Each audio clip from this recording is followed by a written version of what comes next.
TNI itu banyak sekali dibantu oleh rekan-rekan wartawan, termasuk saya. Saya juga banyak dibantu. Untuk itu saya pertama terima kasih kepada rekan-rekan yang sudah banyak membantu jajaran Polda Sumatera Selatan. Baik itu pemberitaan maupun dalam hal memberikan informasi. Karena sesungguhnya tugas mencerdaskan kehidupan bangsa itu tidak hanya tergantung kepada orang per orang, tapi juga segenap elemen masyarakat, termasuk rekan-rekan wartawan. Kita baca di situ ada di dalam alinea keempat pembukaan Undang-Undang 45 itu disebutkan bahwa satu, melindungi segenap bangsa Indonesia dan seluruh tumpah Indonesia, tumpah darah Indonesia. Yang kedua adalah memajukan kesejahteraan umum. Yang ketiga adalah mencerdaskan kehidupan bangsa. Nah, tujuan pertama dan kedua, yang pertama adalah melindungi segenap bangsa Indonesia dan seluruh tumpah Indonesia. Di situ tidak disebutkan siapa yang berwenang, tetapi yang pasti adalah seluruh orang berkewajiban. Begitu juga dengan untuk mencapai tujuan mencerdaskan kehidupan bangsa. Ini baik formal maupun informal.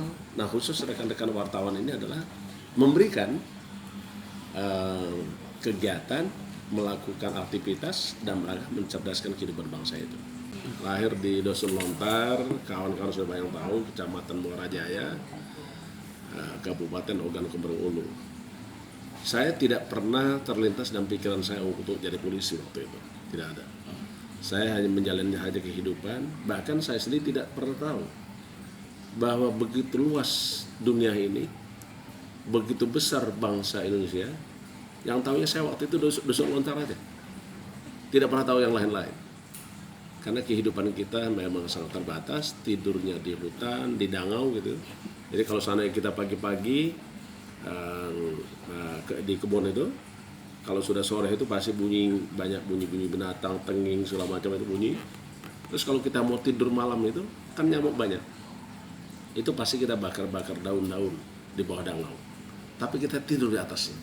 Bisa tidur juga itu. Walaupun kena asap gitu ya. Itu kehidupan. Terus selama SD itu saya tidak pernah pakai sepatu, tidak pernah pakai sandal karena memang tidak ada. Kalau baju itu sangat terbatas. Seragam nggak ada, waktu itu nggak ada yang seragam merah putih atau biru putih, belum ada. Bebas saja waktu itu, ya, mau seadanya aja. Yang ada baju kaos ya pakai baju kaos, yang pakai baju bebas pakai bebas. Yang penting sekolah. Dan tidak ada tindakan apapun oleh guru. Yang penting semangat sekolah dulu. Jadi keinginan untuk sekolah, bukan tampilan harus berseragam, harus pakai sepatu, karena memang tidak ada. Bahkan untuk bayar sekolah saja kita bayarnya itu dengan tukar, barter. Saya sering membayar uang sekolah itu dengan kelapa, dengan duren, dengan ikan. Jadi apa yang kita tangkap, yang kita dapatkan, itu bisa kita tukar. Ya, SMP. SD pun itu hidupnya di hutan. Jadi kita nyadap parah, ya, nyadap karet gitu. Terus waktu SMP terbahasa kita harus keluar dari kampung dengan perjalanan 8 kilo itu. Daerah Kecamatan Pengandunan. Dulu belum ada SMP negeri.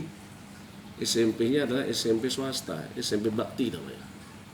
Nah, sekolah SMP Bakti di situ, perjalanan pulang pergi kita 16 kilo. Tiap hari. Berangkat jam 6, itu 8 kilo perjalanan. Pulang juga begitu. Ya tidak pernah. Tapi memang waktu itu kan memang belum ada mobil. Mobil satu-satunya mobil truk, ya, hanya satu-satunya. Jadi kalau kita mau naik mobil itu upahan, naik mobil nanti kita cuci mobil itu. Nah, jadi begitulah keadaan yang waktu SMP itu. Nah, setelah lulus SMP, karena tidak bisa ikut ujian SMP di swasta, dulu ada istilahnya ujian induk. Ya kita ujian induk, nginduk kepada negeri. Negerinya adalah SMP Negeri 1 Batu Raja. Ujian di sana saya dari SMP 1 56 orang. Begitu pengumuman ujian, yang lulus hanya satu-satunya, satu orang. Dari 56 orang enggak lulus, semuanya harus ngulang. Nah, yang lulus hanya saya sendiri. Itu SMP tahun 78. ikutlah saya bersaudara saya itu merantau ke Palembang karena memang keadaannya sulit, kontrak gitu di Dwi Korah. Dulu Dwi Korah itu masih banyak rawa di Taman Rias Sriwijaya. Jadi saya jual waktu itu masih murah, masih Rp15 satu. Nah itu kakak saya membuat, terus saya menjual Rp15. SMA saya sudah daftar Akabri, terus berangkat ke Magelang, gagal. Tahun 83 saya daftar lagi Akabri bersama dengan Kapolri kita yang sekarang Pak Tito Karnavian. Itu saya ikut daftar, pulang juga saya, nggak lulus juga. 84 saya ikut lagi, ikut tes lagi, berangkat lagi ke Magelang, kembali lagi tidak lulus. Barulah saya ambil jalan cepat. Wah kalau begini agak sulit masuknya, sehingga saya masuk Bintara dulu. Sehingga ikutlah saya sekolah sersan polisi tahun 84 di namanya dulu Dodiklat 006 Betul. Jadi saya 84 di sana, setelah itu saya dinas di Bandung. 85 saya daftar lagi Akabri, berangkat lagi ke Magelang. 87 saya daftar lagi, berangkat lagi ke Magelang. Jadi saya ikut Akabri itu sudah 5 kali. Yang kelima kali yang tahun 87 baru saya daftar, baru lulus. Itu kalau perjalanan untuk daftar Akabri saya cukup sering mendaftar karena memang belum beruntung waktu itu, tapi alhamdulillah tidak merupakan suatu kendala. Pertama kali saya lulus Akpol itu saya dapat dinas di Polda Metro Jaya. 5 tahun dinas di Polda Metro Jaya, terus saya masuk PTK. Selesai PTK tahun 97, ada kebijakan dari Kapolri waktu itu. Kapolrinya waktu itu adalah Jenderal Polisi Dr. Andes Dibio Widodo, almarhum sekarang. Beliau menempatkan bahwa 10 besar PTK harus dinas di Tim-Tim. Sehingga berangkatlah saya ke Tim-Tim. Di Tim-Tim waktu itu ada 10 Polres, tidak ada pilihan. Semuanya tidak ada aman, tidak ada yang nyaman, dan tidak ada yang bisa dipilih. Waktu itu Pak Ato Eresmanto mengatakan, silakan Anda mau di mana saja sama, mau yang jauh juga tidak aman, yang dekat juga tidak aman. Saya waktu itu dapat dinas di Polres Lukisa. 2 minggu dinas sudah ada serangan terhadap kesatuan kita, korban cukup banyak. Selama saya di sana kurang lebih ada 3 kali serangan kepada perjalanan patrolinya tentara kita. Setelah itu Bapak jejak pendapat, terus saya kembali ke Jakarta, ikut seleksi untuk sekolah S2, ambil beasiswa di UI, alhamdulillah lulus, sehingga lulus saya tahun 2000. Ngajar dulu BTK sempat 1 tahun, 2001 saya baru pindah ke Polda Lampung, jadi Kasat Sarsel Polresta Bandar Lampung. Tapi nggak lama, hanya 7 bulan. Setelah itu saya mengawai Polres Persiapan di Lampung Timur. Belum ada apa-apa, kantornya nggak ada, personel nggak ada, tahu-tahu saya ditunjuk untuk menyiapkan Polres itu. Bekerja kurang lebih sekitar 7 bulan di mempersiapkan Polres Lampung Timur. Saya pindah ke Lampung Tengah, Wakapolres, pindah ke Polda. Baru tahun 2004 saya ikut Sespim. Masuk lagi ke Jakarta.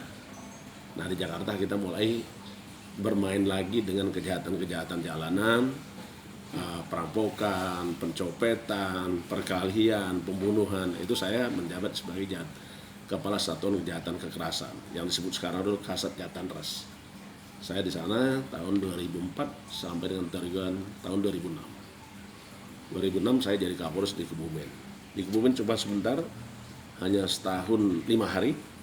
Setelah itu jadi Kapolres Brebes 2 tahun 7 bulan. Nah setelah itu saya pindah ke Jakarta Pusat, Wakapolres. Nah di Wakapolres Jakarta Pusat mulai kita bermain tentang bagaimana mengelola, menghadapi unjuk rasa. Mungkin kawan-kawan pernah lihat, kalau orang yang pernah orasi di depan masa unjuk rasa, tahun 2009-an itu saya. Jadi saya menerima pengunjuk rasa dan saya orasi. Jadi saya bilang, Assalamualaikum warahmatullahi wabarakatuh, selamat siang. Saya AKBP Dr. Andes Firly MSI, Wakapolres Jakarta Pusat. Hari ini saya senang dengan kawan-kawan pembela hak asasi manusia. Waktu ASI saya juga tampil Saya bawa Al-Quran, pakai sorban, pakai kopiah, mulai dari persiapan acara sampai dengan selesai, sampai dengan pawai. Silahkan dicari di Google pasti ketemu Jawa Tengah. Tapi di Jawa Tengah pun tidak begitu lama, hanya 43 hari. Karena saya dapat amanah menjadi Kapolda NTB. Nah di NTB saya sambil mengikuti sekolah di Lemhanas. Selesai Lemhanas, saya mempersiapkan Polda NTB dari Polda tipe B menjadi tipe A. Terus saya diperintahkan untuk mengikuti seleksi Deputi Penindakan KPK beserta 13 calon lain. Terus saya dinyatakan lulus bekerja di KPK sebagai Deputi Penindakan KPK kurang lebih setahun 2 bulan 14 hari. Waktu sebanyak 2 pasang atau 3 pasang, sudah otomatis masyarakat itu pasti akan terbelah menjadi 2 pasang, 2 pendukung atau dua pihak. Namun sekarang sudah selesai, tentu kita berharap bahwa Indonesia ini besar, Indonesia ini bisa maju karena andil setiap warga negara.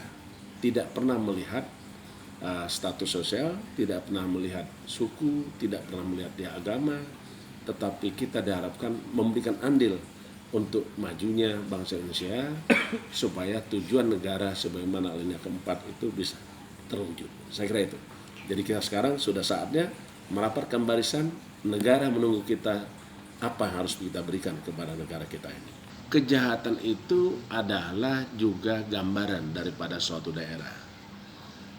Bisa saja misalnya kasus pembunuhan itu terjadi karena kita ada simbol-simbol kekerasan.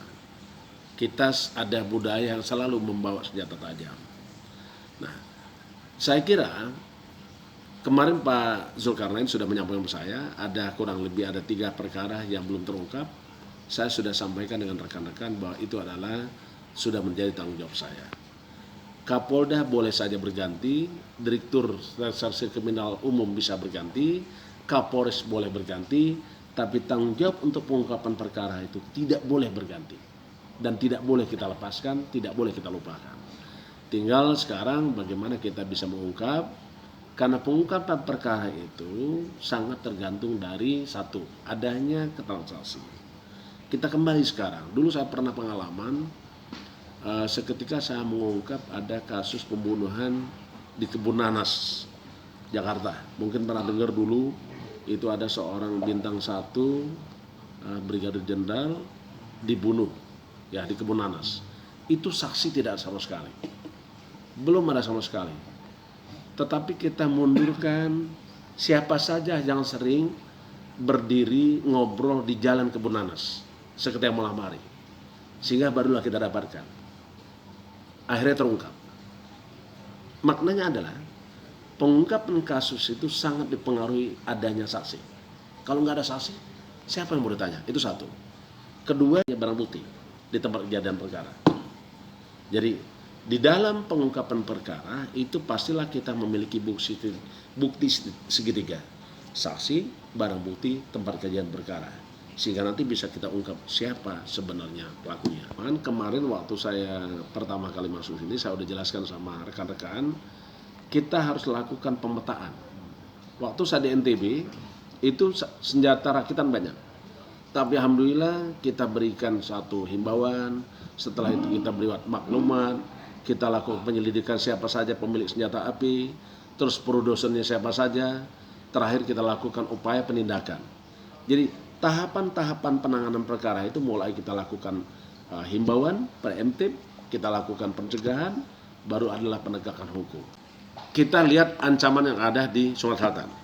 Kemarin saya sudah dapat paparan, pemberitahuan, dalam suatu rapat staf bahwa kejahatan yang menjadi perhatian satu adalah kasus pembunuhan, kedua konflik sosial, ketiga adalah peredaran narkotika, keempat adalah terkait dengan kebakaran hutan. 4 ini yang kita fokuskan dan harus kita tuntaskan. Saya ingin bahwa Sumatera Selatan menjadi daerah yang aman, nyaman, layak dikunjungi oleh setiap orang, dan tidak ada lagi korban kejahatan ataupun tidak lagi warga Sumatera Selatan yang melakukan kejahatan. Saya kira itu cita-cita dan keinginan kita. Pak, apakah tadi kan ngomong pemetaan, apakah sudah Bapak mempersiapkan pemetaan untuk di Sumsel, Pak? Apa tuh?